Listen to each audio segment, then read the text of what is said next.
Il essayait simplement de garder son bébé au chaud alors que la tempête faisait rage.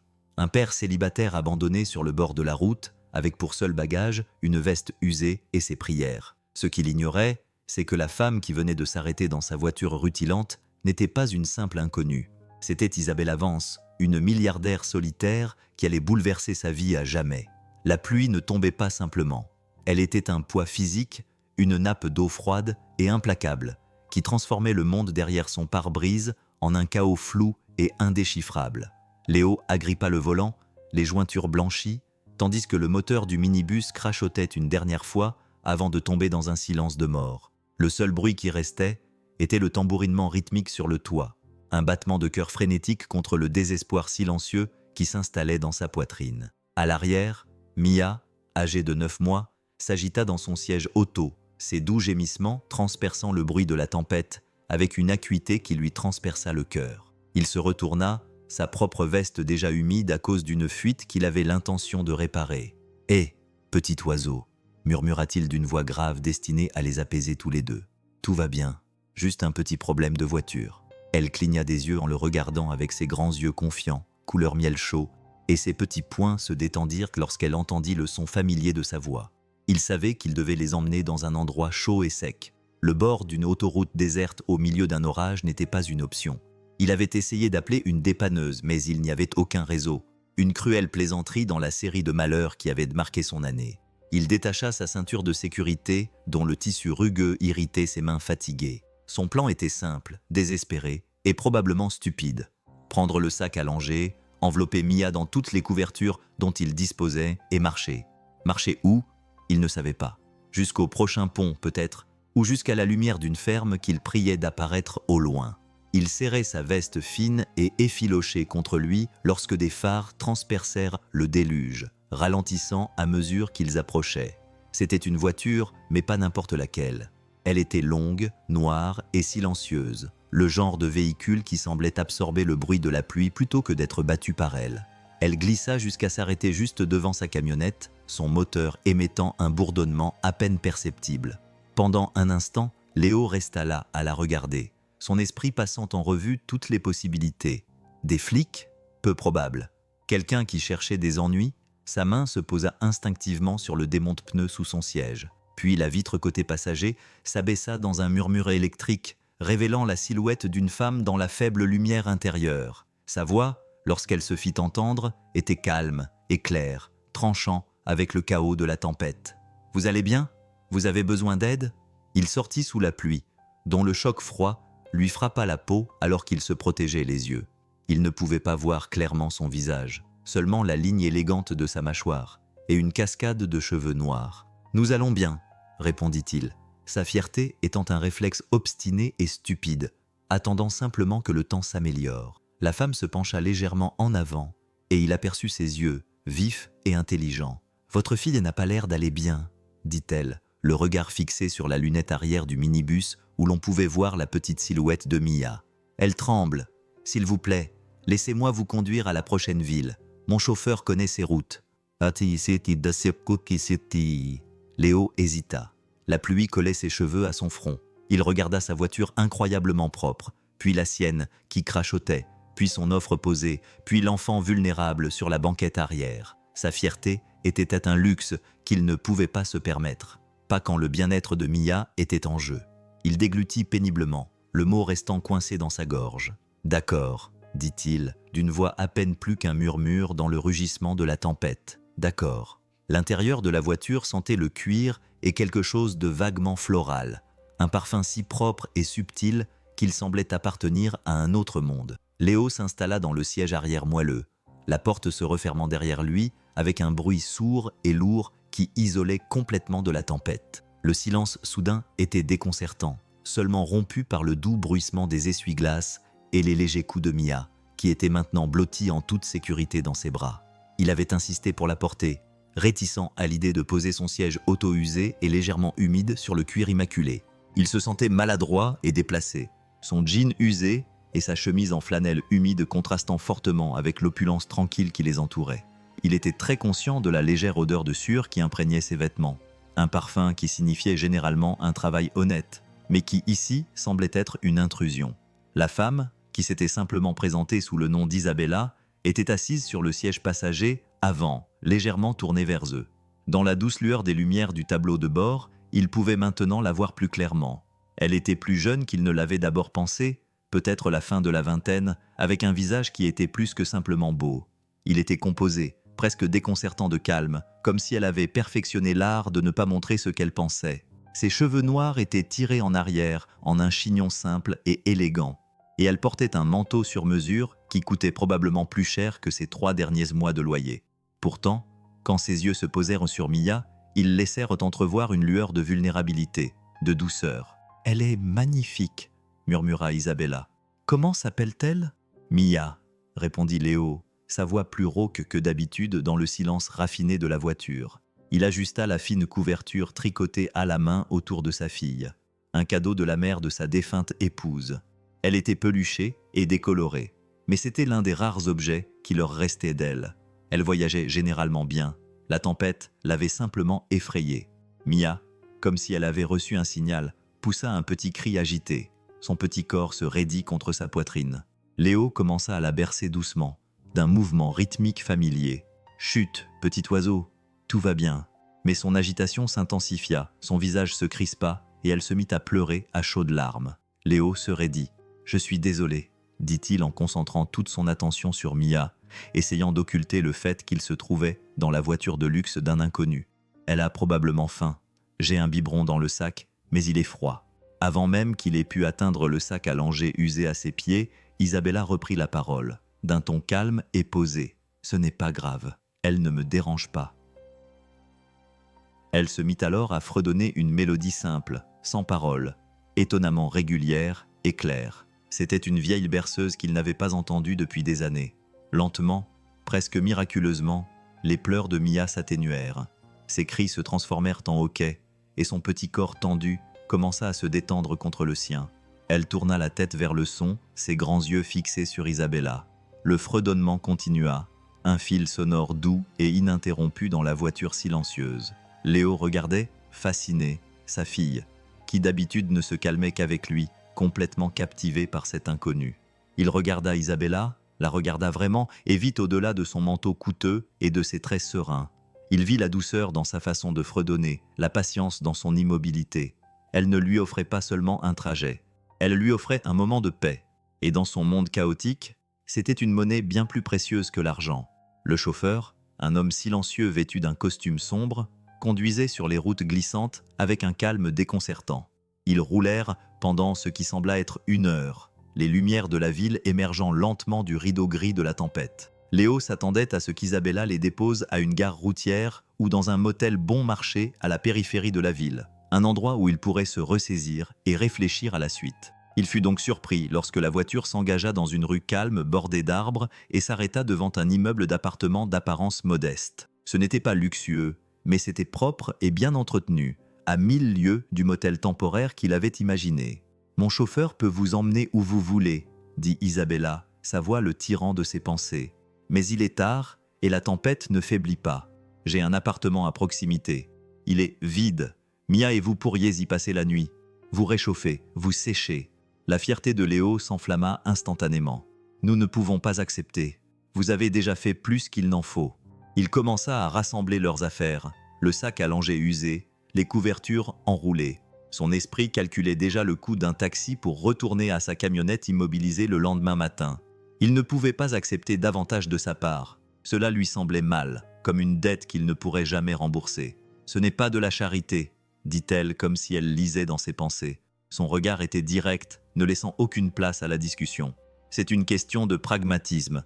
Vous avez un enfant qui a besoin d'un endroit sûr pour dormir. J'ai un appartement vide.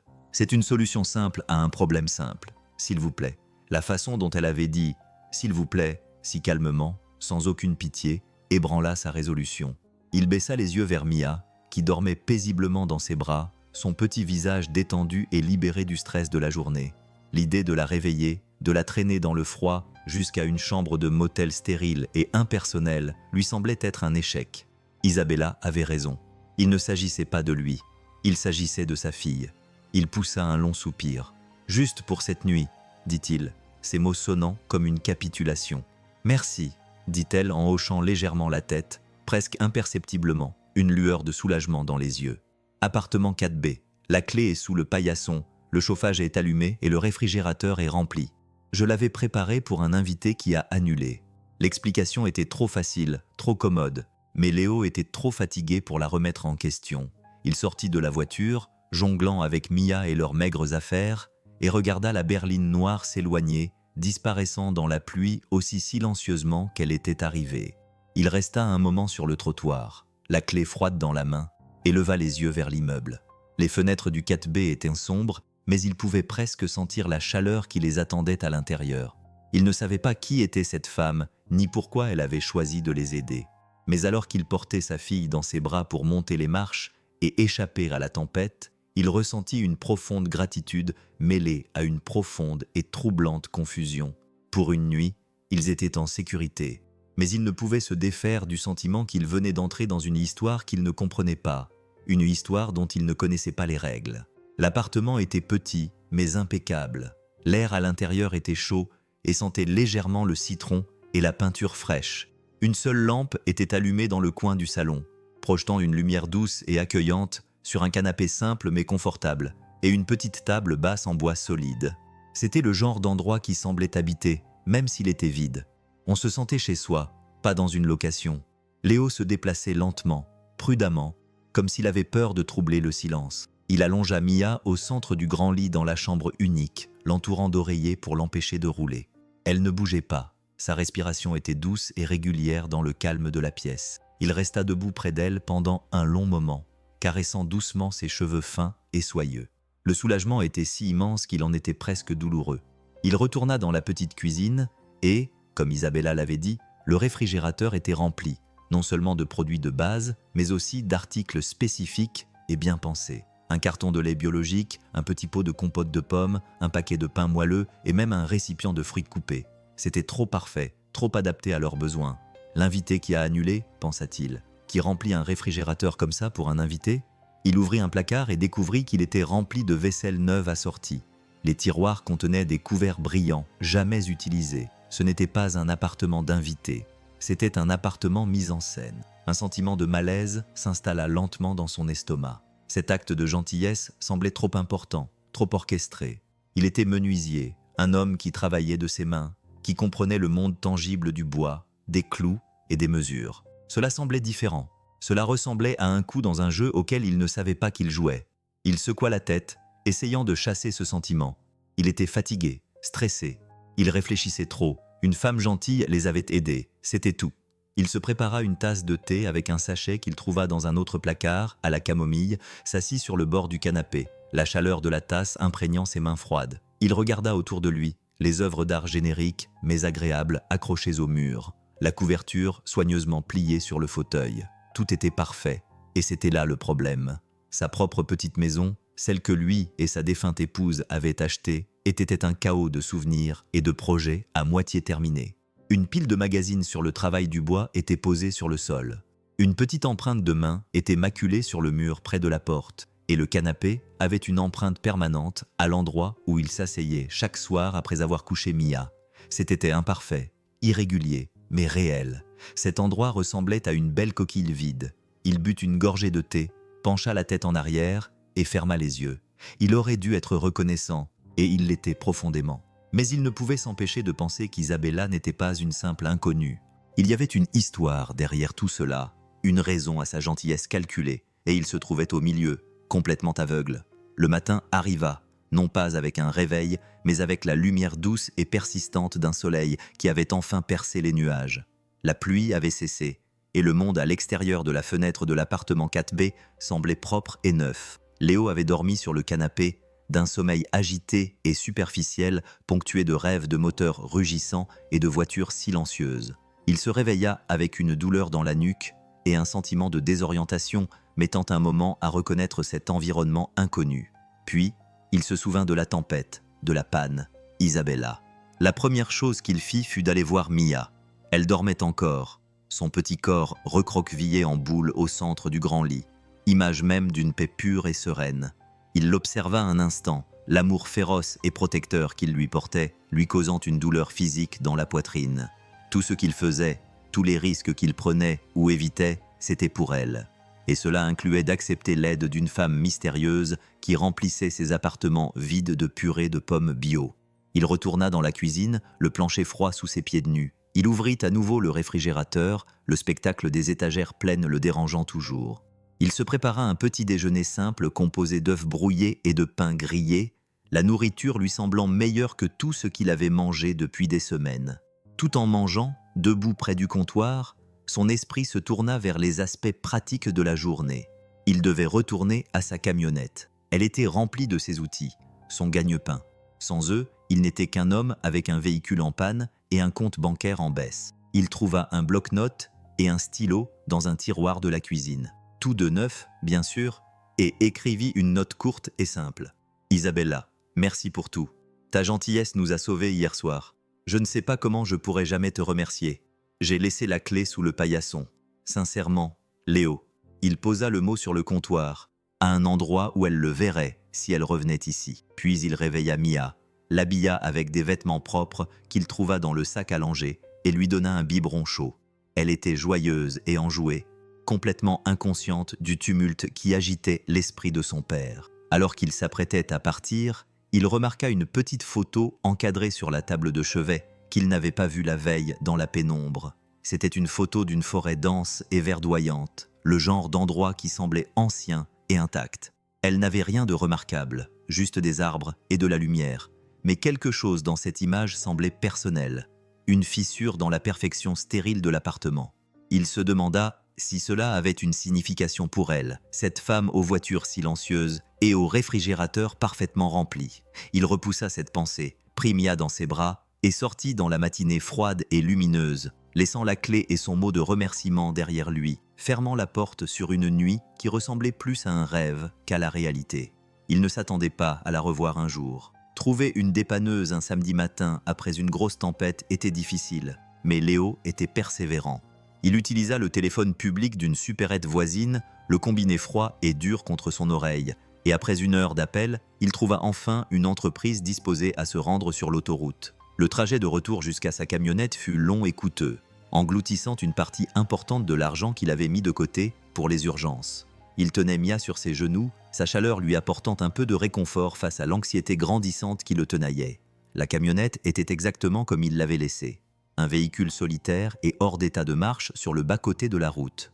Le conducteur de la dépanneuse, un homme costaud au visage aimable, attela la camionnette en moins de 15 minutes. L'alternateur était hors d'usage, lui dit le chauffeur en essuyant la graisse sur ses mains avec un chiffon déjà taché. La réparation allait coûter cher. Léo se contenta d'acquiescer, les mots lui tombant dessus comme des pierres. Il savait qu'il entretenait le vieil alternateur depuis des mois, espérant qu'il tiendrait encore un peu. Ce ne fut pas le cas. Le temps d'amener le van au garage et de payer les frais de remorquage, son fonds d'urgence avait disparu. Le mécanicien du garage, un jeune homme plus sûr de lui que d'expérience, lui annonça un prix qui lui noua l'estomac. C'était plus qu'il n'avait. Il dit au jeune homme qu'il devait y réfléchir, une façon polie de dire qu'il n'en avait pas les moyens. Il sortit Mia du garage et se tint sur le trottoir, le bruit de la ville contrastant fortement avec le calme du matin. Ils étaient à nouveau bloqués, mais cette fois en plein jour, entourés de gens, ce qui les rendait encore plus seuls. Il s'assit sur un banc d'arrêt de bus et installa Mia sur ses genoux. Il la berça doucement, essayant de projeter un calme qu'il était loin de ressentir. Il avait un client qui lui devait de l'argent pour une série d'étagères sur mesure qu'il lui avait livrées la semaine dernière. Le paiement était en retard, mais s'il arrivait, cela suffirait à réparer la camionnette et à les remettre sur pied. Il sortit son téléphone. L'écran était fissuré dans un coin et il composa le numéro. Il tomba directement sur la messagerie vocale. Il laissa un message, essayant de ne pas laisser transparaître son désespoir dans sa voix, mais il savait que c'était un coup de poker. Il raccrocha et regarda fixement le trafic qui défilait. Un fleuve de gens qui avaient des endroits où aller, des vies à vivre. Il se sentait invisible. Un homme et son enfant sur un banc. Une petite île oubliée dans une mer en mouvement. Mia gazouillait joyeusement, lui tapotant la joue de sa petite main complètement inconsciente. Il lui adressa un faible sourire. « Tout va bien se passer, petit oiseau », murmura-t-il. Mais pour la première fois depuis longtemps, il n'était pas sûr d'y croire. Il n'avait ni voiture, ni argent, et son travail dépendait des deux. Il n'avait plus aucune option, et le poids de cette réalité l'écrasait. Ils passèrent en l'après-midi dans un petit parc public, un coin de verdure niché entre des bâtiments en briques. Léo poussa Mia sur les balançoires pour bébé, ses cris de joie apaisant temporairement ses nerfs à vif. Il la regardait avec le cœur lourd, la joie sur son visage contrastant fortement avec la peur qui lui nouait la poitrine. Pour elle, c'était une aventure. Pour lui, c'était une situation sans issue, une tentative désespérée d'empêcher le monde de s'écrouler autour de lui. Alors que le soleil commençait à descendre, peignant le ciel de nuances orange et violette, il savait qu'il ne pouvait plus repousser l'échéance. Il ne pouvait pas dormir sur un banc public. Il vérifia à nouveau son compte bancaire sur son téléphone, espérant un miracle. Rien. Le client n'avait pas payé. Il avait assez d'argent pour une nuit dans un motel bon marché, mais cela ne leur laisserait presque rien pour manger. Alors qu'il parcourait une liste d'auberges routières à l'aspect lugubre, son téléphone vibra, affichant un numéro inconnu. Il faillit l'ignorer, pensant qu'il s'agissait d'un appel indésirable, mais quelque chose le poussa à répondre. « Bonjour, êtes-vous Léo ?» La voix était féminine, professionnelle et vaguement familière. « Oui, qui est à l'appareil ? Je m'appelle Sarah. Je vous appelle du bureau d'Isabelle Avance. » Léo se figea, serrant le téléphone plus fort dans sa main. « Monsieur, nous avons été informés que votre véhicule avait été remorqué dans un garage sur Elm Street, » poursuivit la femme d'un ton efficace. Madame Vance a pris la liberté d'organiser la réparation. Elle devrait être terminée dans l'heure. Elle a également fait le nécessaire pour qu'une voiture de location vous soit livrée entre-temps, afin que vous et votre fille ne soyez pas bloqués. Pouvez-vous confirmer votre emplacement actuel ? Léo était sans voix. Il ne pouvait prononcer un mot. C'était trop vite. Il s'effondra sur le banc du parc, l'esprit en ébullition. Comment le savait-elle ? Comment l'avait-elle trouvé ? Il ne lui avait pas dit son nom de famille, n'avait pas mentionné le garage. « Monsieur, vous êtes là ?» La voix de Sarah le ramena à la réalité. « Comment ?» C'est tout ce qu'il parvint à dire, le mot sortant dans un murmure étouffé. « Mademoiselle Vance a des ressources, » répondit la femme. Une déclaration qui était à la fois une réponse et une esquive totale. Elle était inquiète, insista-t-elle. La voiture de location sera là dans 20 minutes. Une berline bleue. Les clés seront avec le chauffeur. C'est gratuit. L'appel prit fin, laissant Léo dans un silence stupéfait. Il regarda Mia, qui essayait maintenant de manger une feuille qu'elle avait ramassée. Il la lui prit doucement des mains, ses propres mains tremblant. Ce n'était plus seulement de la gentillesse. C'était tout autre chose. C'était un niveau d'intervention, de pouvoir profondément déstabilisant. Il était reconnaissant, extrêmement reconnaissant. Mais il avait aussi peur. Les personnes dotées d'un tel pouvoir n'aidaient pas les étrangers par pure bonté d'âme. Il y avait toujours une raison, toujours un prix à payer, et il n'avait aucune idée de ce que c'était. La berline bleue qui arriva était modeste et propre, contrastant fortement avec le véhicule de luxe de la veille. Léo comprit qu'il s'agissait d'un choix délibéré, un choix destiné à le mettre à l'aise. Cela ne fonctionna pas. Alors qu'il attachait Mia dans le siège auto flambant neuf déjà installé à l'arrière, un cadeau qu'il n'avait pas demandé et qu'il ne pouvait refuser, il ressentit une nouvelle vague d'inquiétude. Il se rendit au garage, la voiture de location roulant sans encombre, rappelant silencieusement les défaillances de son propre van. Quand il entra dans le bureau du mécanicien, le jeune garçon de tout à l'heure leva les yeux, l'air à la fois impressionné et perplexe. « Salut mec !» dit le garçon en s'essuyant les mains sur un chiffon. Ta camionnette est prête. Nouvel alternateur, révision complète et même remplacement du tuyau qui fuyait. Tout est payé. Payé par qui ? Demanda Léo, même s'il connaissait déjà la réponse. Le jeune homme haussa les épaules. Une assistante d'une dame a appelé. Elle a transféré l'argent directement. Je n'ai jamais vu ça. Elle m'a dit de vous dire de considérer ça comme un remerciement pour le thé. Léo resta là, immobile, les mots du mécanicien flottant dans l'air. Un remerciement pour le thé. Cette phrase lui semblait à la fois intime et dédaigneuse, une référence désinvolte à un moment qui lui avait semblé important, désormais utilisé comme justification d'un geste grandiose et spectaculaire de puissance financière. Il se sentait petit, impuissant. C'était un homme qui s'enorgueillissait de son autonomie, de sa capacité à subvenir, même modestement, aux besoins de sa fille. Isabella, d'un simple coup de fil, lui avait complètement enlevé cela. Il se dirigea vers sa camionnette, démarra le moteur et écouta le ronronnement régulier et harmonieux. Il semblait en bon état, fiable. Il semblait appartenir à quelqu'un d'autre. Pas vraiment. Il avait l'impression qu'il lui appartenait désormais, tout comme le nouveau siège auto et la nourriture dans le réfrigérateur de l'appartement. Il quitta le garage, non pas avec un sentiment de soulagement, mais avec un poids lourd et complexe sur la poitrine. Il avait récupéré sa camionnette. Ils avaient un endroit où aller, mais il avait perdu quelque chose dans l'échange. Il avait perdu l'illusion qu'il contrôlait sa propre vie. Cette nuit-là, de retour dans la perfection stérile de l'appartement 4B, il ne savait pas où aller.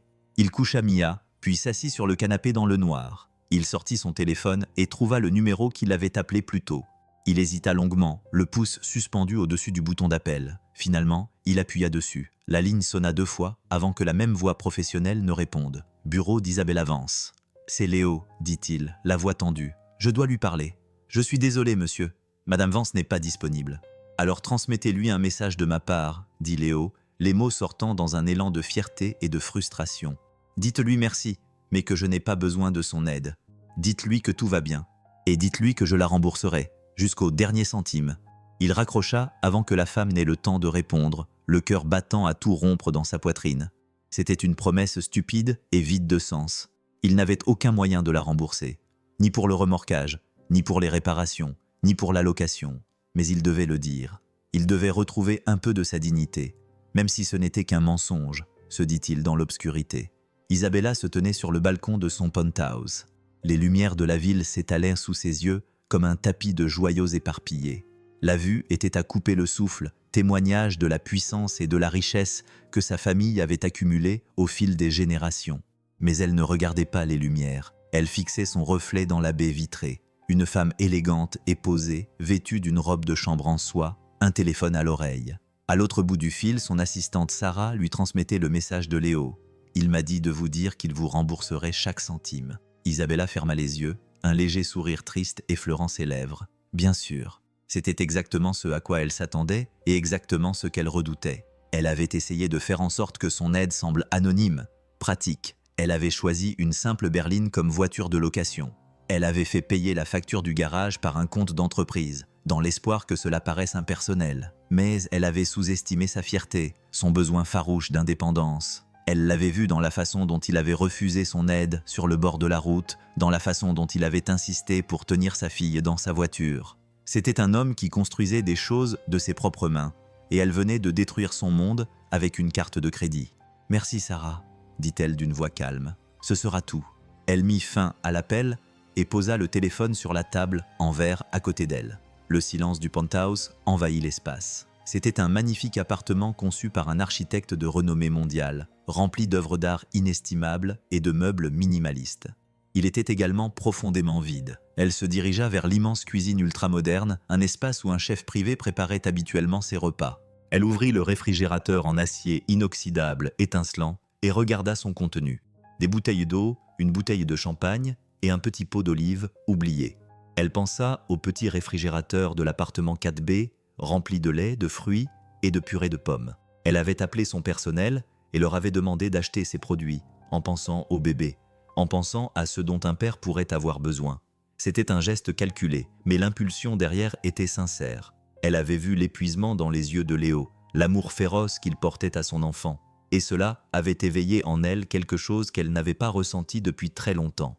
C'était un sentiment de connexion, le désir d'alléger le fardeau de quelqu'un, non pas parce que cela lui serait profitable, mais simplement parce que c'était un fardeau. Elle était tellement habituée aux transactions, aux relations basées sur ce qu'elle pouvait offrir ou ce que les autres attendaient d'elle, qu'elle avait oublié ce qu'était la gentillesse simple et sans artifice. Elle avait essayé de l'offrir à Léo, mais elle l'avait fait avec les seuls outils qu'elle connaissait, l'argent et le pouvoir, et ce faisant, elle l'avait éloigné davantage. Elle avait voulu l'aider, mais elle n'avait fait que le rendre plus impuissant. Léo ne dormit pas cette nuit-là.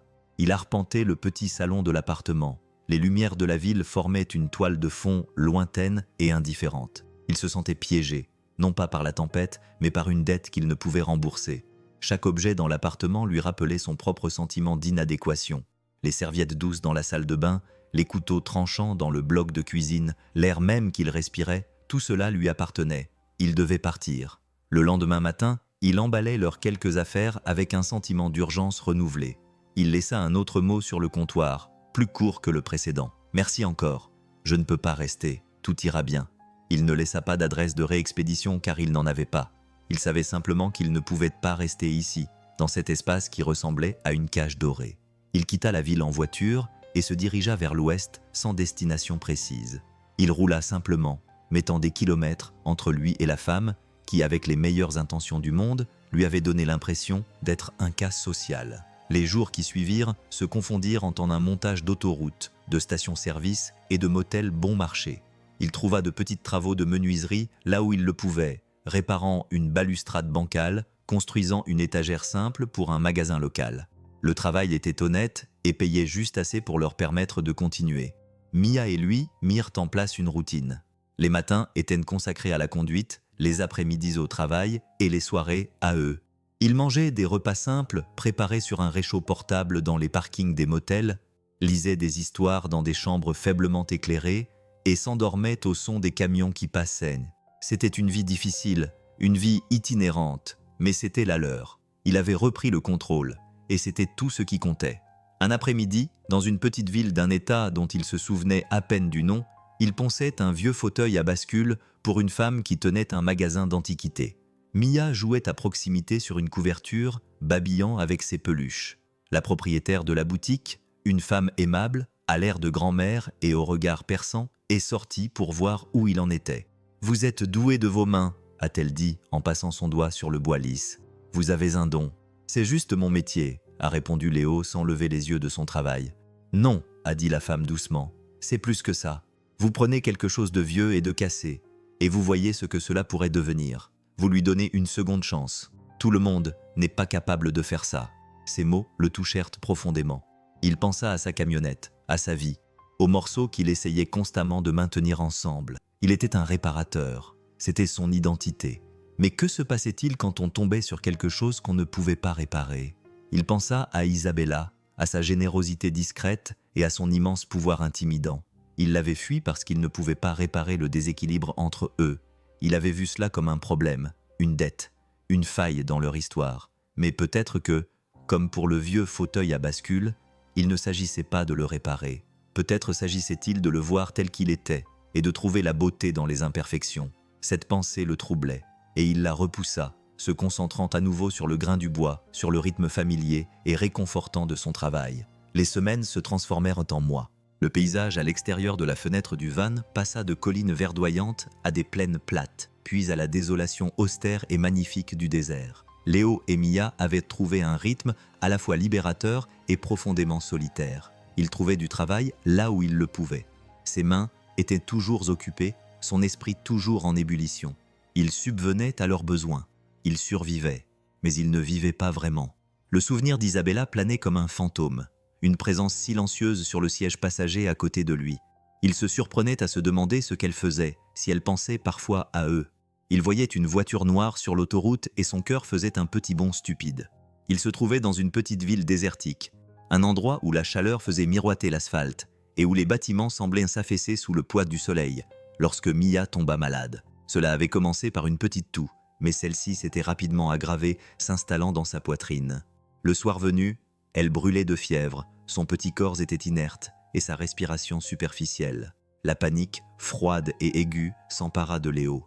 Il l'emmena à la seule clinique de la ville, un petit bâtiment poussiéreux avec une lumière fluorescente vacillante et un médecin qui semblait aussi fatigué que la ville elle-même. Le médecin diagnostiqua une infection respiratoire, grave pour un bébé aussi jeune. Il a dit que Mia avait besoin de médicaments, d'antibiotiques spécifiques et peut-être même d'une hospitalisation si la fièvre ne baissait pas. Léo a senti son sang se glacer lorsque le médecin lui a annoncé le coût de l'ordonnance. C'était plus d'argent qu'il n'en avait sur lui. Son dernier client l'avait payé par chèque, et celui-ci ne serait pas encaissé avant plusieurs jours. Il se tenait devant le comptoir de la pharmacie, le cœur battant, tandis que la pharmacienne secouait la tête. « Je suis désolé, monsieur. Je ne peux pas vous le donner sans paiement. » Le désespoir le rendit audacieux. Il composa le seul numéro qui lui vint à l'esprit, celui qui était enregistré dans son téléphone depuis ce jour au parc. Il ne savait pas si cela fonctionnerait, si quelqu'un répondrait. Sarah, l'assistante d'Isabella, décrocha à la deuxième sonnerie.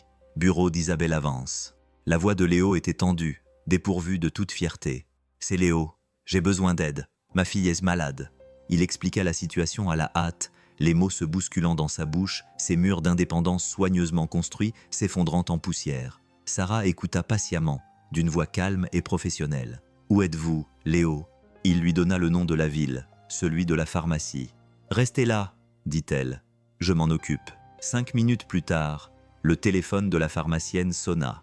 Elle écouta, hocha la tête, puis raccrocha. Son expression changea. Elle regarda Léo avec un nouveau respect curieux. « Tout est se régler, dit-elle en lui tendant le sac contenant les médicaments. L'ordonnance et votre facture de clinique, tout a été payé. Léo prit le sac, les mains tremblantes. Par qui? La pharmacienne se contenta de sourire. Une fondation très généreuse. Il savait bien sûr de qui il s'agissait. Et à ce moment-là, debout dans la pharmacie poussiéreuse d'une ville oubliée, sa fierté n'avait plus d'importance. Tout ce qui comptait, c'était la petite vie précieuse qu'il tenait dans ses bras, et la femme qui, à des centaines de kilomètres de là, les avait une fois de plus sauvés sans lui dire un mot. Les antibiotiques agirent rapidement. En 2 jours, la fièvre de Mia était tombée et ses joues avaient retrouvé leur couleur. Le râle dans sa poitrine s'était calmé, remplacé par ses gazouillis joyeux et familiers. Le soulagement qui envahit Léo était si profond qu'il le laissa faible. Il passa ces 2 jours dans leur petite chambre de motel, la tenant dans ses bras, la regardant dormir. Sa gratitude était une prière fervente et silencieuse. Il savait qu'il devait remercier Isabella, mais il ne savait pas comment. Un coup de téléphone lui semblait trop impersonnel, un SMS insultant. Il voulait faire quelque chose qui compte, quelque chose qui lui montre qu'il comprenait. Il n'était pas seulement un projet pour elle, et elle n'était pas seulement un compte en banque pour lui. Il trouva une petite scierie à la périphérie de la ville et dépensa le reste de son argent dans un magnifique morceau de bois de cèdre récupéré. Il était patiné et imparfait, avec un grain riche et profond qui racontait une histoire. Il l'apporta au motel et, dans le petit coin ombragé derrière le bâtiment, il se mit au travail. Il n'utilisa pas d'outils électriques, seulement les outils à main qu'il gardait toujours avec lui. Un couteau à sculpter, un petit rabot et des feuilles de papier de verre. Pendant des heures, il resta assis à sculpter, les copeaux de bois s'accumulant autour de ses pieds. Il ne se contentait pas de sculpter. Il mettait toute sa gratitude, sa confusion, son respect pour elle dans le bois. Il sculpta un petit oiseau complexe, les ailes déployées comme s'il était en plein vol. C'était un petit oiseau, son surnom pour Mia. Il le ponça jusqu'à ce qu'il soit incroyablement lisse, le bois chaud et vivant entre ses mains. C'était une chose simple, une petite chose, mais c'était sincère. C'était quelque chose qu'il avait fabriqué, quelque chose qui contenait une partie de son histoire. Il l'emballa soigneusement dans une petite boîte solide qu'il avait achetée à la poste et l'adressa au seul endroit où il savait pouvoir la trouver. Isabella Vance, siège social de Vance Global, avec la ville et l'État qu'il avait vu dans un reportage. Il n'ajouta pas de mots, il n'en avait pas besoin. L'oiseau dirait tout ce qu'il ne pouvait pas dire. En déposant le colis dans la boîte aux lettres, il ressentit un sentiment de libération. Il avait payé sa dette, non pas avec de l'argent, mais avec la seule monnaie qu'il possédait vraiment, son talent, son temps, son cœur. Il ne savait pas si elle comprendrait ou si elle le recevrait. Mais cela n'avait pas d'importance. Il l'avait fait pour lui-même. Une dernière reconnaissance silencieuse envers la femme qui les avait sauvés 2 fois du précipice. Et grâce à cela, il se sentit pour la première fois depuis longtemps vraiment libre.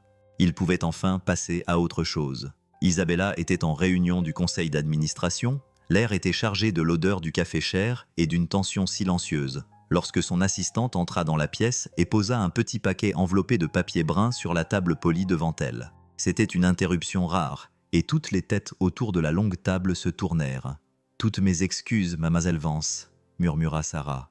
C'était marqué « urgent » et provenait d'un bureau de poste en Arizona. Isabella ne perdit pas son sang-froid, mais son cœur fit un petit bond. L'Arizona. Elle fit un signe de tête à Sarah, le visage impassible, et repoussa le paquet sur le côté, reportant son attention sur les rapports trimestriels projetés à l'écran, mais elle ne parvenait pas à se concentrer. Son esprit ne cessait de revenir à cette petite boîte sans prétention. Pendant le reste de la réunion, elle fit semblant de suivre, acquiesçant au bon moment, posant les bonnes questions. Mais ses pensées étaient à des kilomètres de là, dans une ville désertique poussiéreuse, avec un homme et son enfant. Dès que la réunion fut terminée, elle se retira dans le calme de son bureau, le colis soigneusement tenu dans ses mains. Elle s'assit à son imposant bureau en chêne, avec la silhouette de la ville en toile de fond, témoin silencieux derrière elle, et déballait lentement et délicatement le papier brun. À l'intérieur, niché dans un lit de papier de soie, se trouvait l'oiseau en bois. Elle le sortit, ses doigts effleurant les courbes lisses et poncées à la main. Il était magnifiquement réalisé, le grain du cèdre formant un motif chaleureux et complexe sous la surface polie. C'était un oiseau. Ses ailes déployées, symbole de liberté, de vol, un petit oiseau. Le surnom que Léo donnait à Mia. Il n'y avait ni mots, ni explication, mais elle n'en avait pas besoin.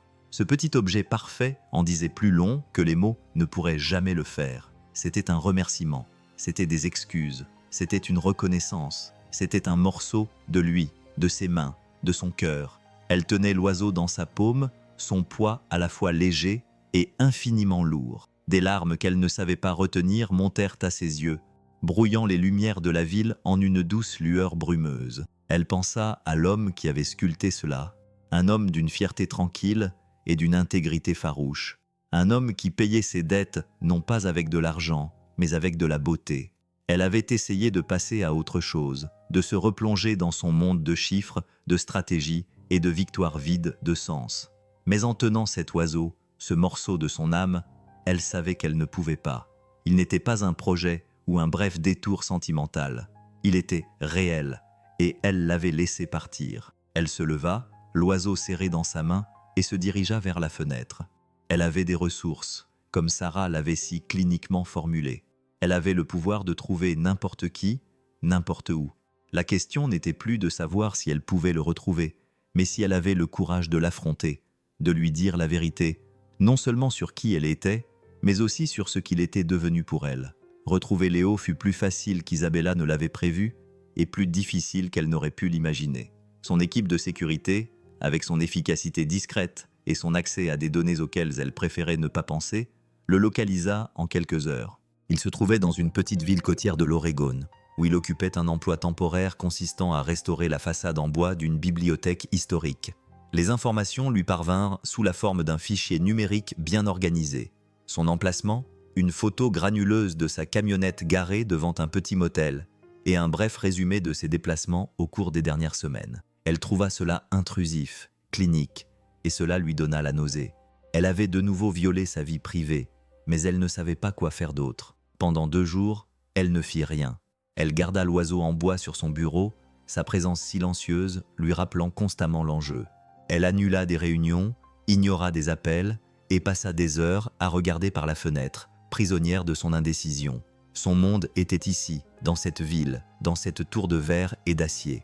C'était un monde d'obligations, d'attentes, d'un héritage dans lequel elle était née. Son monde était sur la route, un monde de liberté et de lutte, de bois sculpté à la main et de nuit dans des motels bon marché. C'étaient 2 langues différentes, 2 univers différents. Comment pouvaient-ils coexister? La réponse lui vint non pas dans un moment de lucidité, mais dans une vague de désespoir silencieux. Elle était fatiguée de vivre dans son univers. Elle était fatiguée du silence, de la perfection soigneusement entretenue, de la profonde et douloureuse solitude. Elle voulait être dans son monde, même si ce n'était que pour un court instant, même si cela signifiait affronter son rejet. Elle n'appela pas son pilote pour préparer le jet privé.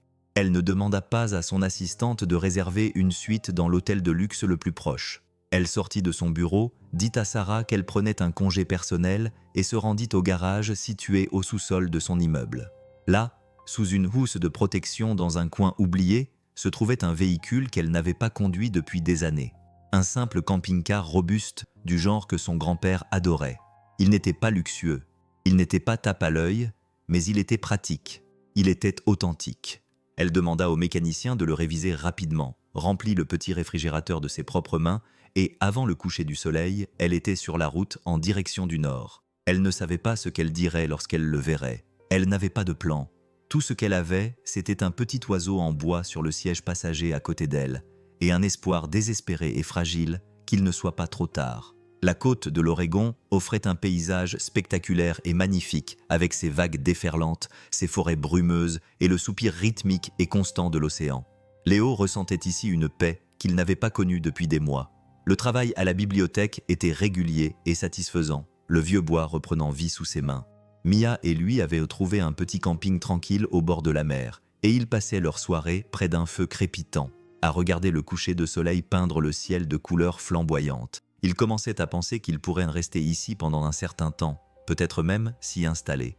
Il revenait de la plage avec Mia sur les épaules, ses petites mains emmêlées dans ses cheveux, lorsqu'il l'aperçut. Un camping-car, simple, et sans prétention, était garé à côté du leur. Une femme se tenait à côté, lui tournant le dos, le regard fixé sur l'océan. Il y avait quelque chose de familier dans sa posture, dans la façon dont elle se tenait immobile, comme si elle absorbait le monde qui l'entourait. Puis elle se retourna et son cœur s'arrêta de battre. C'était Isabella. Elle ne portait pas de manteau sur mesure ni de chemisier en soie. Elle était vêtue d'un simple jean, d'un pull en maille torsadé usé et de bottes robustes. Ses cheveux étaient détachés, balayés par la brise marine, et son visage était dépourvu de maquillage. Elle semblait plus jeune, plus douce, plus réelle qu'il ne l'avait jamais vue. Elle ne souriait pas au début. Ses yeux, lorsqu'ils croisèrent les siens, étaient remplis d'un espoir nerveux et incertain. Il s'arrêta à quelques mètres d'elle, le visage figé dans une expression d'incrédulité. Mia, cependant, n'avait aucune réserve. « Bella !» s'écria-t-elle en pointant son doigt potelé. « C'est Bella !» Le visage d'Isabella s'illumina d'un sourire sincère et soulagé lorsqu'il entendit la voix de la petite fille. Elle fit un pas hésitant en avant. « Bonjour, Léo !» Il ne trouvait pas sa voix. 1000 questions tourbillonnaient dans son esprit. Comment? Pourquoi? Que faisait-elle ici, dans ce petit camping oublié, habillée comme une personne normale? « J'ai ton oiseau ?» dit-elle doucement, répondant à la première question tacite. Elle plongea la main dans la poche de son pull et le sortit, le tenant dans sa paume. « C'est la plus belle chose qu'on m'ait jamais offerte. » Il retrouva enfin sa voix, bien qu'elle fût rauque. « Comment m'as-tu trouvé? » « J'ai des ressources, » dit-elle, les mots faisant tranquillement écho à son aide. Puis elle ajouta rapidement, « Mais j'ai conduit jusqu'ici moi-même. » Elle désigna alors le camping-car. « Je voulais venir vers toi, dans ton monde, à tes conditions. » Il regarda tour à tour le camping-car, simple, et l'émotion sincère et sans artifice dans ses yeux. Les murs qu'il avait soigneusement érigés autour de son cœur se mirent à trembler.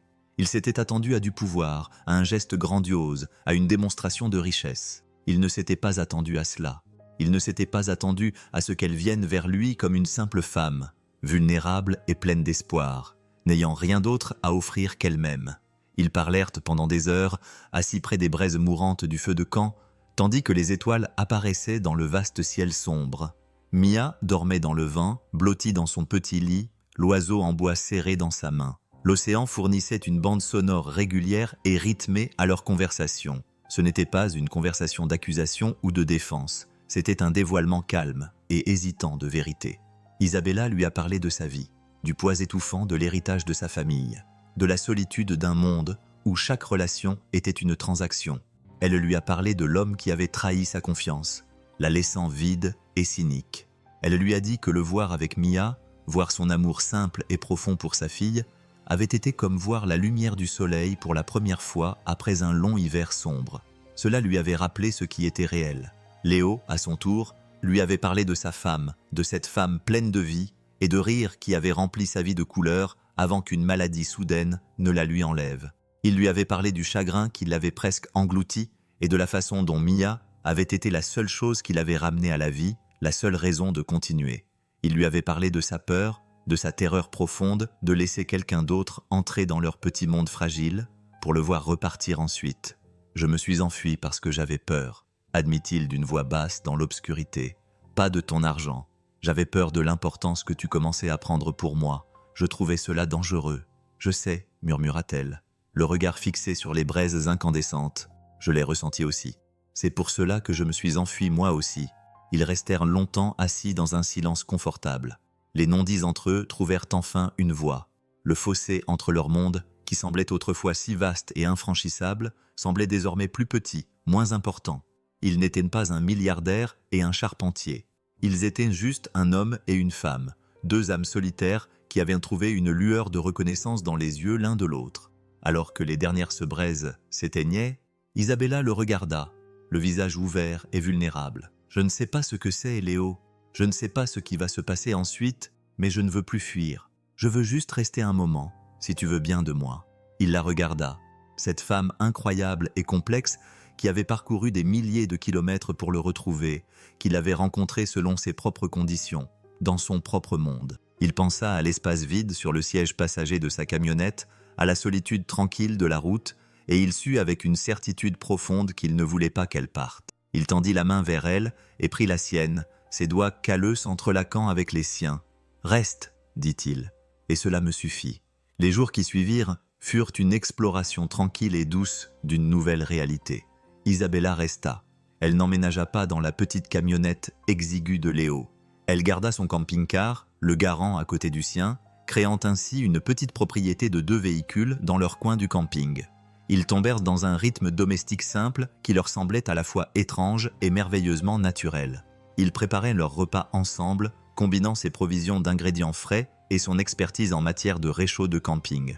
Ils faisaient de longues promenades sur la plage. Mia trottina entre eux, ses cris de joie résonnant contre le fracas des vagues. Isabella, la femme qui avait autrefois dirigé des salles de réunion, apprit à faire un feu de camp correct. Léo, l'homme qui s'enorgueillissait de son autonomie, apprit à accepter son aide lorsqu'elle lui proposa de garder Mia pour qu'il puisse terminer un projet. Il découvrit une nouvelle facette d'elle, une facette que le monde ne connaîtrait jamais. Il a vu sa frustration lorsqu'elle n'arrivait pas à allumer le réchaud de camping, son rire spontané lorsqu'une vague a trempé son jean, sa concentration silencieuse lorsqu'elle essayait d'apprendre les noms des constellations qu'il lui montrait dans le ciel nocturne. Elle n'était plus un mystère, une femme puissante. Elle était simplement Bella, la femme qui fredonnait faux en faisant la vaisselle et qui avait un talent surprenant pour faire des ricochets. À son tour, elle découvrit l'homme derrière l'apparence stoïque et réservée. Elle découvrit le farceur espiègle qui faisait des grimaces monstrueuses pour faire rire Mia, le professeur patient qui lui apprenait à sculpter correctement un morceau de bois flotté, l'âme profondément sensible qui se taisait parfois, son regard perdu à l'horizon, le poids de son passé, un compagnon silencieux. Un soir, alors qu'ils étaient assis sur un tronc d'arbre en train de regarder le coucher de soleil, Mia s'endormit dans les bras d'Isabella. Elle regarda le visage paisible de l'enfant, le cœur gonflé d'une émotion si intense qu'elle en avait presque mal. « Je n'ai jamais ressenti cela auparavant », dit-elle doucement, sans regarder Léo. « Comme si j'avais ma place quelque part, comme si je faisais partie d'une famille. » Léo resta silencieux pendant un moment. Il se contenta de les regarder, cette femme et son enfant. Une image toute faite d'une vie dont il n'avait jamais osé rêver. « Moi non plus », finit-il par dire, la voix chargée d'émotion. Il n'avait pas besoin de finir sa phrase. Elle savait. Elle tendit la main et posa sa main libre sur la sienne. Ce n'était pas un geste de pitié, mais de compréhension mutuelle. Ils étaient 2 personnes brisées qui, ensemble, commençaient à se sentir entières. Ils construisaient quelque chose de fragile et de nouveau ici même, au bout du monde, loin du bruit et des attentes qui les avaient autrefois définies. Et pour la première fois, ils avaient l'impression que cela pourrait durer. Leur bulle idyllique, comme ils le savaient tous les deux, devait finalement faire face à l'intrusion du monde extérieur. Elle prit la forme d'un appel téléphonique, non pas sur le téléphone d'Isabella, qu'elle gardait la plupart du temps éteint, mais sur celui de Léo. C'était la cliente de la bibliothèque, une femme aimable nommée Madame Gable. « Léo, dit-elle d'une voix chaleureuse, j'ai une proposition à vous faire. Un de mes amis fait partie du conseil d'administration d'un nouveau centre artistique communautaire en construction sur la côte. Il recherche un artisan en chef, quelqu'un pour superviser la fabrication sur mesure des bancs, des étagères et de l'escalier principal en bois. C'est un projet d'envergure, un contrat d'au moins 1 an, et il peine bien. Je leur ai montré des photos de votre travail à la bibliothèque et ils ont été très impressionnés. Ils veulent vous rencontrer. » Léo était stupéfait. Un contrat d'1 an, un salaire régulier, une chance d'arrêter de vivre au jour le jour, d'offrir à Mia un foyer stable. C'était tout ce pourquoi il avait travaillé, tout ce pourquoi il avait prié. Mais cela signifiait aussi rester. Cela signifiait s'enraciner, non pas pour quelques semaines, mais pour 1 an, voire plus. Il regarda Isabella, qui lisait un livre à Mia sur une couverture à proximité. Les voir ainsi, si à l'aise, si bien ensemble, lui procura un sentiment à la fois de joie et de peur. Il venait juste de la retrouver, et maintenant, on lui demandait de prendre une décision qui les ancrerait à cet endroit, à cette vie. Il dit à Madame Gable qu'il était intéressé, qu'il allait y réfléchir. Après avoir raccroché, il parla de l'offre à Isabella. Elle l'écouta en silence, le visage impassible. « C'est merveilleux, Léo, » dit-elle d'une voix calme. « C'est une opportunité incroyable. Cela signifierait rester ici, » dit-il en observant son visage à la recherche d'un signe d'hésitation ou de sentiment d'enfermement. « En Oregon, pour longtemps. »« Je sais, » répondit-elle. Elle ferma le livre et le regarda, le regard franc et clair. « Que veux-tu faire ?»« Je ne sais pas, » admit-il en toute honnêteté. « C'est ce pourquoi j'ai travaillé, un vrai foyer pour Mia. Mais toi, ce n'est pas ton monde. Tu as une vie, une entreprise, tout un autre univers dans la ville. » Elle se leva et s'approcha de lui. ses mains trouvant les siennes. « Léo, dit-elle d'une voix ferme mais douce, mon monde est là où toi et Mia êtes. Je pensais que je devais m'enfuir pour me trouver, mais j'avais tort. J'avais juste besoin de trouver les personnes avec lesquelles je me sentais chez moi. Le reste n'est que bruit. Si tu veux accepter ce travail, si tu veux construire une vie ici, alors je la construirai avec toi. » Il scruta ses yeux, à la recherche d'un signe de doute, mais ne trouva qu'une certitude inébranlable. Elle était sincère. Elle ne restait pas juste pour un temps. Elle voulait rester pour de bon.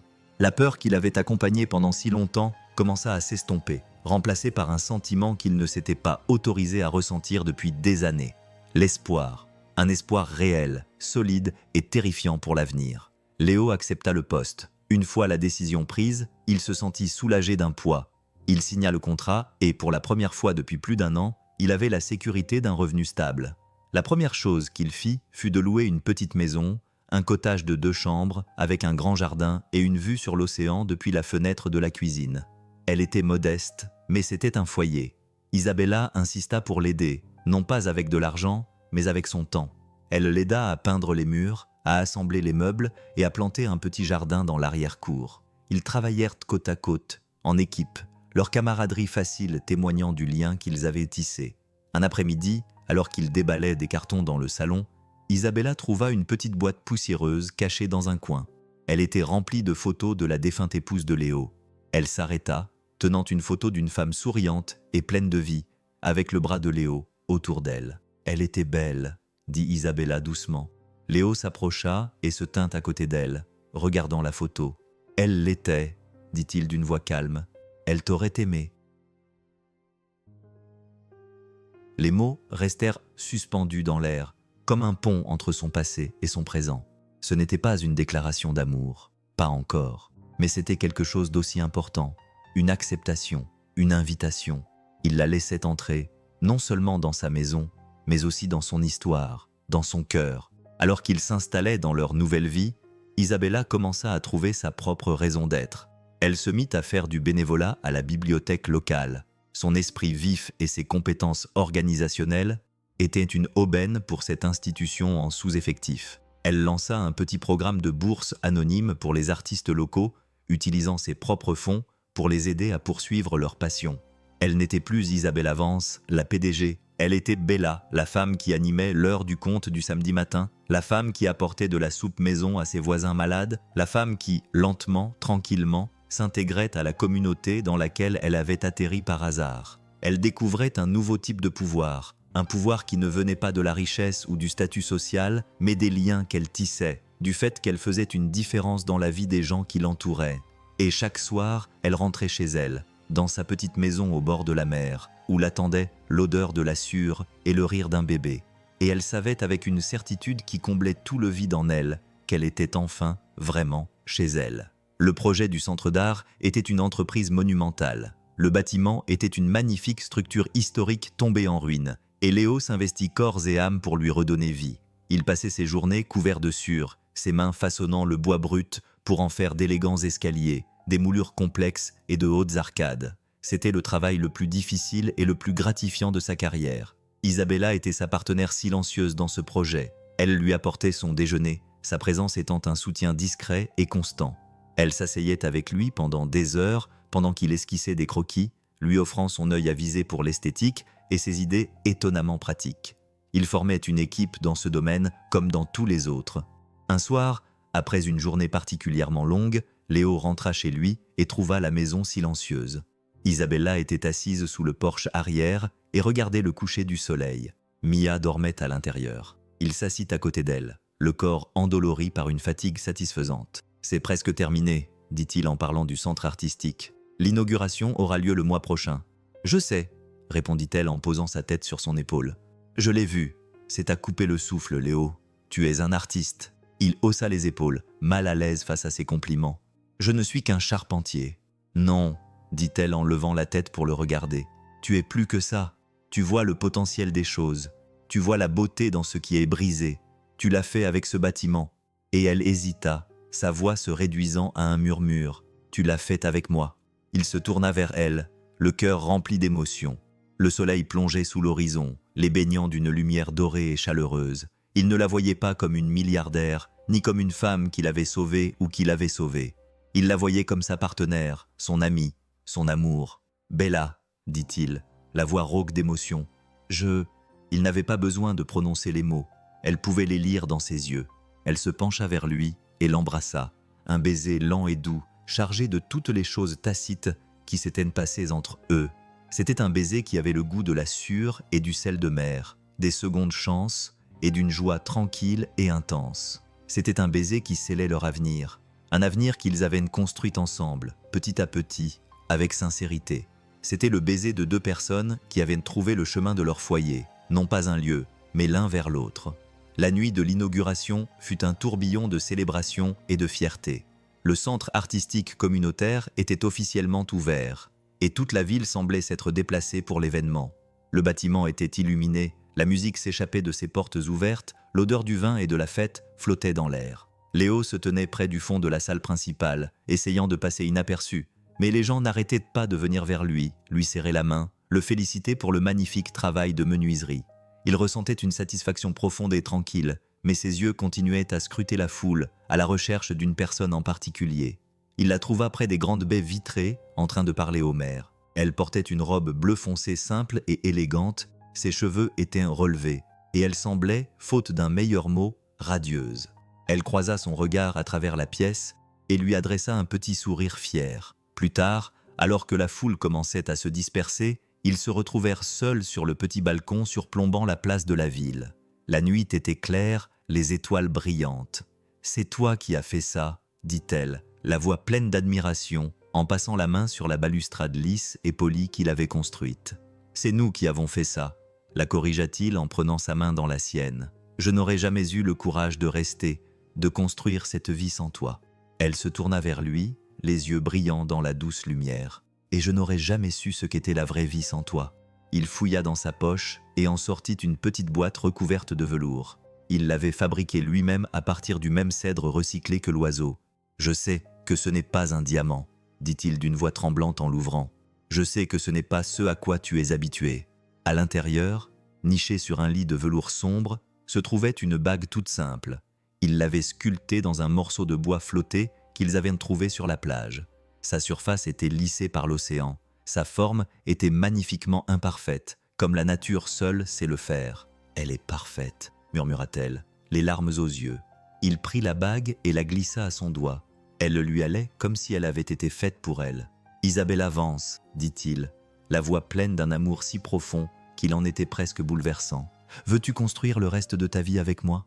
Elle n'avait pas besoin de répondre. Son baiser, plein de joie et de promesses, et le goût salé de ses larmes de bonheur, était toute la réponse dont il avait besoin.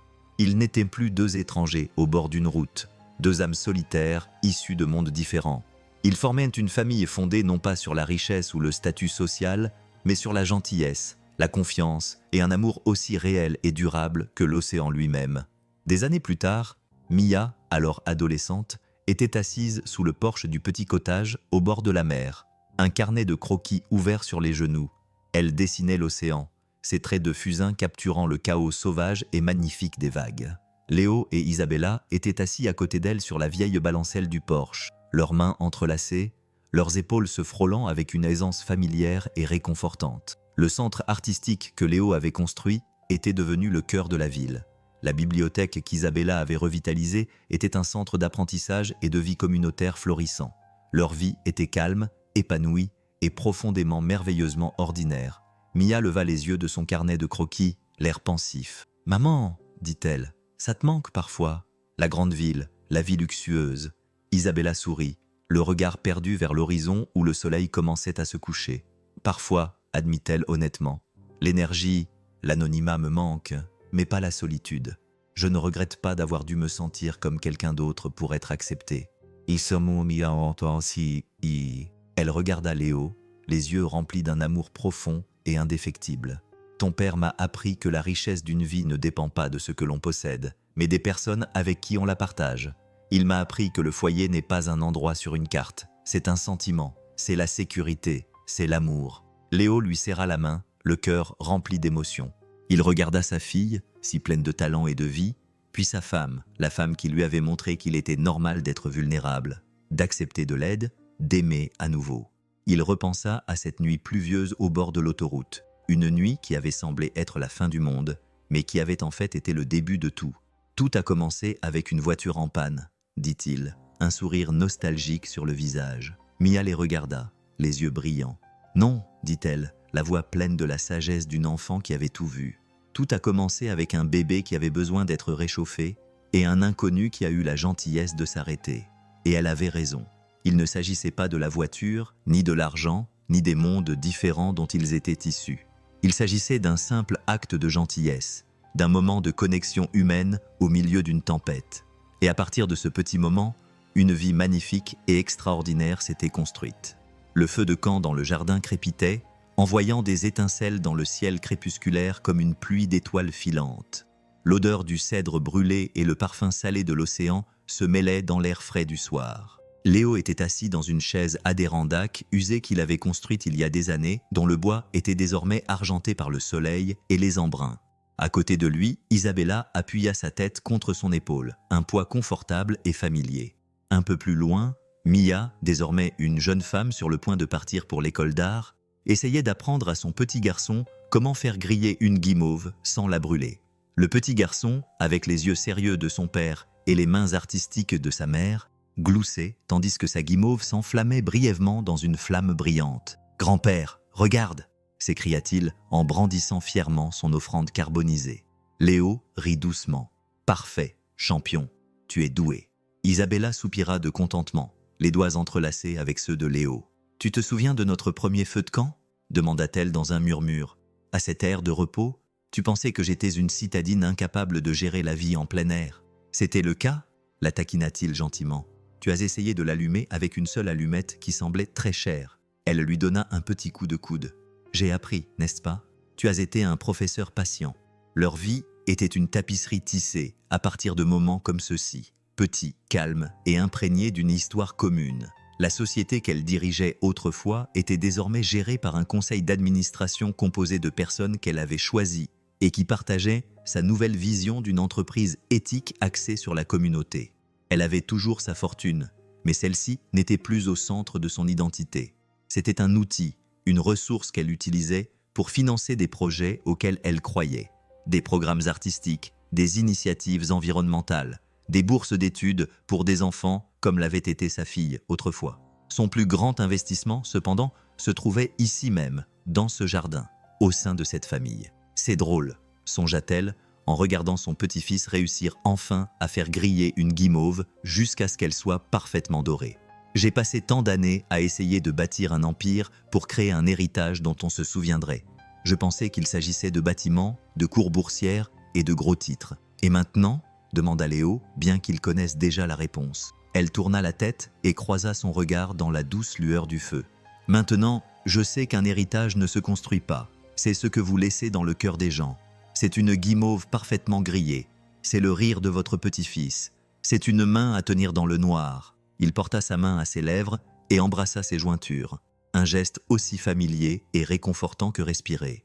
L'empire qu'elle avait laissé derrière elle n'était qu'une note de bas de page dans son histoire. Le royaume qu'elle avait trouvé était ici même, construit sur les bases solides d'un amour qui avait commencé de manière improbable par un simple geste de gentillesse au milieu d'une tempête. Mia s'éloigna du feu, suivie de son fils, le visage collant et heureux. Elle s'assit dans l'herbe aux pieds de ses parents, s'adossant à la chaise de son père. « Il veut entendre l'histoire encore une fois », dit-elle avec un sourire affectueux et exaspéré. « Celle qui raconte comment vous vous êtes rencontrés ?» Léo regarda Isabella, une question silencieuse dans les yeux. Elle acquiesça, son sourire reflétant celui de ses filles. C'était le mythe fondateur de leur famille, une histoire qu'il ne se lassait jamais de raconter. « Très bien », commença Léo, sa voix prenant le rythme familier d'un conteur. C'était une nuit sombre et orageuse. Il raconta l'histoire du van en panne, du bébé aux yeux couleur miel et de la mystérieuse femme dans la voiture noire élégante. Il parla de l'appartement parfaitement équipé, des réparations payées et de la fierté tranquille d'un homme qui ne voulait pas accepter d'aide. Isabella reprit le récit, sa voix tissant l'histoire d'une vie solitaire dans une cage dorée, d'une femme qui avait oublié ce qu'était la gentillesse jusqu'à ce qu'elle la découvre dans les actions d'un étranger. Elle parla de l'oiseau en bois qui l'avait rappelé, de la peur et de l'espoir qui l'avaient poussé à entreprendre un voyage vers le nord. Leurs voix s'entremêlaient, un duo de souvenirs et d'amour, peignant l'image de deux mondes désespérés qui s'entrechoquaient et créaient quelque chose de nouveau et de beau dans les décombres.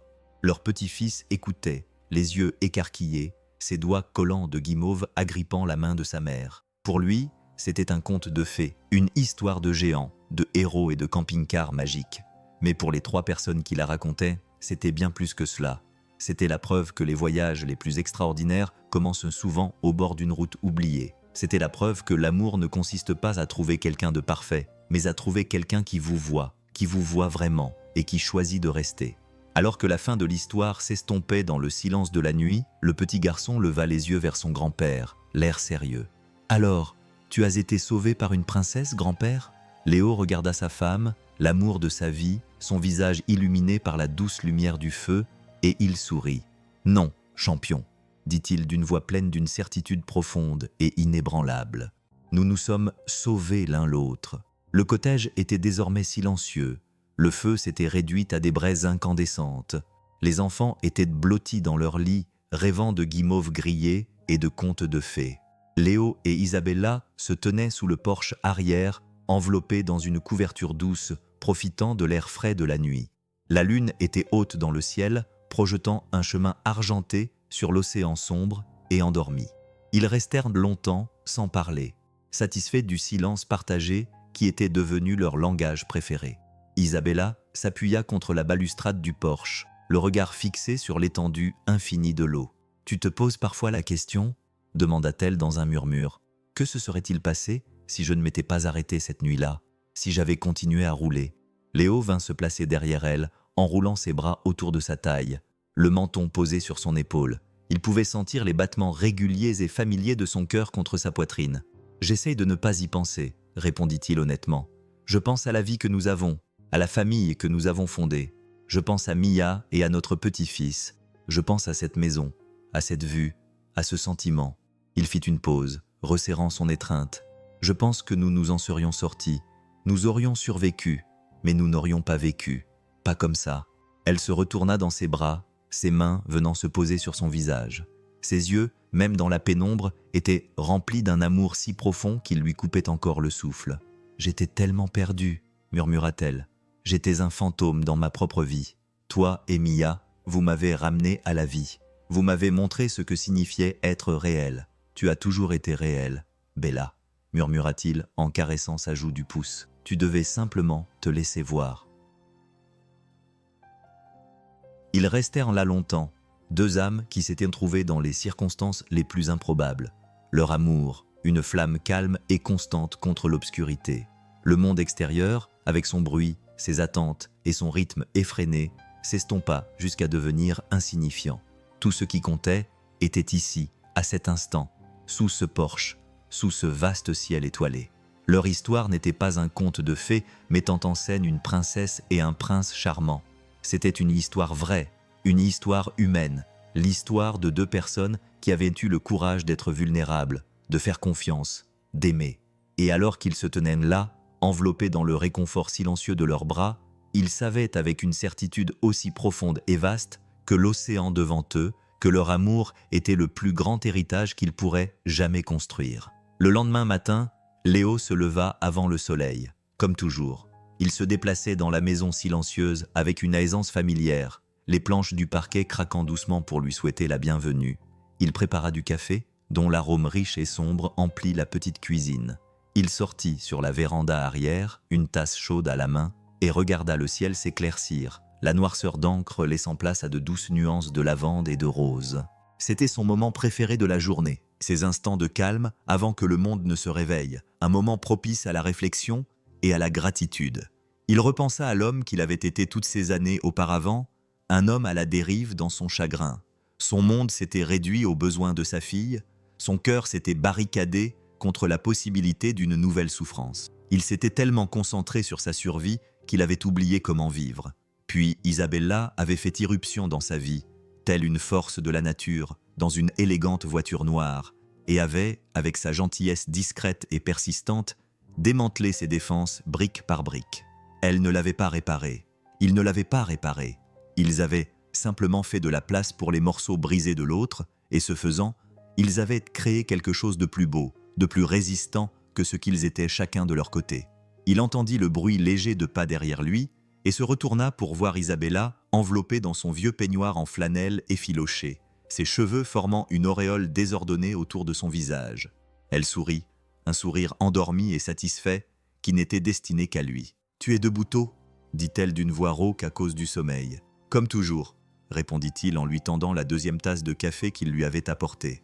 Elle la prit, leurs doigts se frôlant, une petite étincelle électrique qui ne semblait jamais s'éteindre. Ils se tenaient côte à côte, regardant le lever du soleil sans avoir besoin de parler. La vie qu'ils avaient construite n'était pas faite de grands gestes ou de déclarations dramatiques.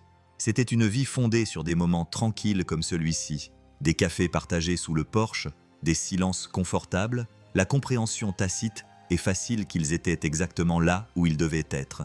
C'était une histoire d'amour écrite non pas dans les gros titres, mais dans le quotidien, dans la beauté simple et profonde d'une vie partagée. Et lorsque le soleil finit par apparaître à l'horizon, inondant le monde d'une lumière dorée éclatante, Léo sut, le cœur rempli d'une paix qu'il avait autrefois cru impossible, qu'il était l'homme le plus riche du monde. Il n'avait ni empire, ni fortune, ni héritage de pouvoir. Il avait quelque chose de bien plus précieux. Il avait un foyer. De nombreuses années plus tard, par un après-midi d'automne frais, Léo, désormais âgé, était assis dans l'atelier qu'il avait construit derrière le cottage. L'odeur du cèdre et de l'huile lui était familière et réconfortante. Ses mains, désormais noueuses à cause de l'âge et de l'arthrite, bougeait lentement mais sûrement sur un petit morceau de bois finement sculpté. Il sculptait un autre oiseau, celui-ci pour son arrière-petite-fille. La porte de l'atelier s'ouvrit en grinçant et Isabella entra, le pas plus lent désormais, les cheveux d'un beau blond argenté, mais les yeux toujours aussi vifs et intelligents. Elle portait un plateau avec 2 tasses de thé et une assiette de biscuits. « Toujours à l'œuvre ?» demanda-t-elle, la voix pleine d'amour et de gentille taquinerie accumulée au fil d'une vie. « Il y a des choses qui ne changent jamais », répondit-il sans lever les yeux de son travail. « Un homme doit occuper ses mains. » Elle posa le plateau et vint se placer derrière lui, les mains posées sur ses épaules. Elle le regarda faire une dernière coupe délicate, l'aile de l'oiseau se courbant en un arc parfait et gracieux. « C'est magnifique », murmura-t-elle. Il posa ses outils et prit l'oiseau, le retournant entre ses mains. Il repensa au premier oiseau qu'il avait sculpté, celui qui avait été un message désespéré et plein d'espoir envoyé au monde. Il était alors un homme différent, un homme fuyant un avenir qu'il avait trop peur d'imaginer. Aujourd'hui, cet avenir était sa réalité, une réalité plus riche et plus épanouissante qu'il n'aurait jamais pu l'imaginer. « C'est pour le petit », dit-il, la voix chargée d'émotion. Un rappel de nos origines. Elle se pencha et l'embrassa sur le sommet du crâne. Un rappel de notre destin commun. Pour toujours. Ils s'assirent ensemble dans l'atelier silencieux, le soleil de l'après-midi filtrant à travers les fenêtres poussiéreuses, buvant leur thé et partageant des biscuits. Le monde extérieur avait changé de 1000 façons. Les villes s'étaient développées. La technologie avait progressé. Des empires s'étaient élevés et effondrés. Mais ici, dans ce petit coin du monde, certaines choses restaient immuables. Le bruit de l'océan, l'odeur du bois, le pouvoir silencieux et durable d'un amour qui s'était forgé dans la tempête et avait résisté à toute une vie. Leur histoire ne serait jamais écrite dans les livres d'histoire, mais elle était gravée dans le grain de chaque morceau de bois qu'il avait sculpté, dans le cœur des enfants et petits-enfants qu'ils avaient élevés, dans l'âme même de la maison qu'ils avaient construite ensemble. C'était un héritage de gentillesse, la preuve que les plus grands trésors de la vie ne sont pas ceux que l'on possède, mais ceux que l'on partage. L'oiseau était terminé. Léo le leva à la lumière, le bois de cèdre brillant d'un feu intérieur chaleureux. C'était, pensait-il, le plus beau qu'il ait jamais réalisé. Ses mains n'étaient plus aussi fermes qu'autrefois, mais son cœur savait comment faire. Il avait mis toute une vie d'amour, de gratitude et de souvenirs dans ce petit objet. Isabella l'observait, sa main posée sur la sienne, son contact, une encre familière et réconfortante. « Elle l'aimera », dit-elle, « tout comme j'ai aimé le mien », dit-il en se tournant vers elle, les yeux remplis d'un amour qui n'avait fait que s'intensifier avec les années. « Je t'aime, Bella », dit-il, les mots aussi vrais et naturels que son propre souffle. « Je le sais », répondit-elle, sa propre voix pleine d'une certitude calme et inébranlable. « Et je t'aime. » Plus tard dans la soirée, alors qu'ils étaient assis sur la balancelle du porche, regardant la lune se lever sur l'océan, leur arrière-petite-fille, blottie entre eux, profondément endormie, le nouvel oiseau sculpté serré dans sa petite main. Léo ressentit une paix si profonde qu'elle en était presque bouleversante. Il avait mené une belle vie, une vie bien remplie, une vie au-delà de ses rêves les plus fous. Il avait connu des épreuves et du chagrin, mais il avait aussi connu un amour si grand et si vrai qu'il avait guéri chaque partie brisée de son être. Il repensa à cette nuit lointaine, au bord d'une autoroute sombre et orageuse. Il était alors un homme sans rien, un homme qui pensait avoir tout perdu. Il ne savait pas alors qu'il était sur le point de tout retrouver. Il ne savait pas que la femme dans la voiture noire élégante n'était pas une fin, mais un commencement. Il ne savait pas que sa vie était sur le point d'être transformée par le simple pouvoir extraordinaire de la gentillesse humaine. Il pencha la tête en arrière, la main de sa femme dans la sienne, la chaleur de son arrière-petite-fille, une présence réconfortante entre eux. L'océan soupirait, les étoiles brillaient, et dans le calme et la tranquillité de l'obscurité, Léo souriait. Il était chez lui. Il avait toujours été chez lui. Les saisons se succédaient, comme toujours. Les couleurs vives de l'automne laissèrent place à la beauté calme et austère de l'hiver. La petite maison au bord de la mer était recouverte d'une douce neige blanche. Ses fenêtres brillaient d'une lumière chaude et accueillante. À l'intérieur, un feu crépitait dans la cheminée, projetant des ombres dansantes sur les murs. La maison était remplie des bruits d'une famille, des rires et des histoires, et du joyeux chaos de plusieurs générations réunies. Léo et Isabella étaient assis dans leurs fauteuils habituels près du feu, présidant la scène avec l'air calme et satisfait de patriarches bien-aimés. Leurs enfants et petits-enfants s'affairaient autour d'eux, leur vie témoignant de l'amour qui avait tout commencé. L'oiseau en bois, le tout premier, était toujours posé sur la cheminée, témoin silencieux et indéfectible de leur parcours. C'était un objet simple, sculpté dans un morceau de bois patiné par les intempéries, mais il renfermait toute l'histoire. L'histoire d'une tempête, d'une rencontre fortuite, d'une gentillesse qui avait rapproché deux mondes. C'était l'histoire d'un homme qui avait appris à faire confiance et d'une femme qui avait appris à être authentique. Alors que la soirée touchait à sa fin et que la maison devenait silencieuse, Léo prit la main d'Isabella, son contact aussi familier et essentiel que les battements de son cœur. Elle le regarda, les yeux remplis d'une vie de souvenirs partagés, d'amour partagé. « Nous nous en sommes bien sortis, n'est-ce pas ?» dit-il d'une voix grave et rauque. Elle sourit, serrant sa main plus fort. « Nous avons fait plus que nous en sortir, mon amour, » dit-elle. « Nous avons construit un monde, et ce n'était pas un monde de verre et d'acier, de pouvoir et de prestige. Ils avaient construit un monde de chaleur, de liens, d'amour aussi profond et infini que l'océan qui venait se briser sur le rivage juste devant leurs fenêtres. Ce n'était pas un héritage de richesse, mais de cœur. Et c'était plus que suffisant. C'était tout. Le dernier chapitre de leur histoire n'était pas une fin, mais une continuation. L'amour qu'ils avaient construit ne s'est pas estompé avec le temps. Il a simplement changé de forme, se propageant vers l'extérieur, touchant la vie de leurs enfants, de leurs petits-enfants, de leur communauté. Le centre artistique s'est épanoui, véritable phare de créativité et de connexion. La bibliothèque a prospéré, sanctuaire du savoir et de l'imagination. Les petites subventions anonymes qu'Isabella avait mises en place sont devenues une fondation à part entière, dirigée par leur fille Mia.